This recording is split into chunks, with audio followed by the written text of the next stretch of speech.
Dans cette vidéo, je vais proposer différentes méthodes de travail qui sont très efficaces pour progresser rapidement.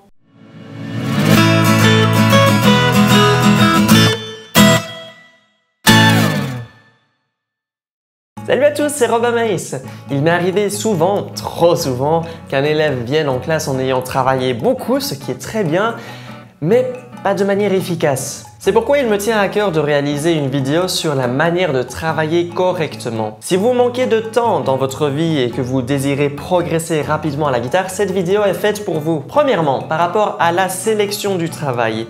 Un défaut qui arrive régulièrement est qu'on use ces premières bonnes minutes de concentration et d'attention pour le début des morceaux. Il arrive même parfois qu'on travaille le début d'un morceau et par manque de temps, on ne regarde même pas la suite. Peut-être de temps en temps, vous regardez la suite d'un morceau, mais comme votre concentration a déjà été usée par le début, la qualité de travail est moindre. Je vous conseille donc de temps en temps à commencer votre séance de travail par le milieu du morceau, voire même la fin, pour équilibrer votre connaissance de l'œuvre. Et surtout, bien sûr, pensez à travailler en priorité les passages plus difficiles. Quand vous commencez un nouveau morceau, il est donc intéressant de l'écouter tout en lisant la partition ou tablature afin de déterminer quelles sont les parties difficiles. Une fois que vous avez décidé minutieusement quelle partie de l'œuvre travailler, il y a pour moi deux méthodes principales pour optimiser son temps de travail.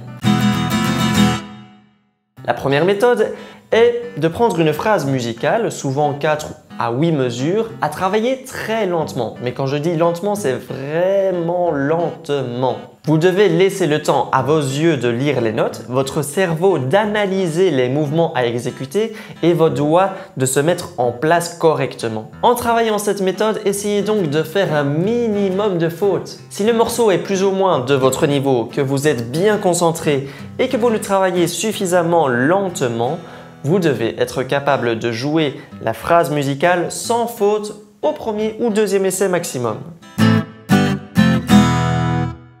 Travailler lentement est très efficace, mais a peut-être le défaut de ne pas développer la rapidité et l'explosivité des doigts. Il est donc intéressant de travailler de la manière suivante.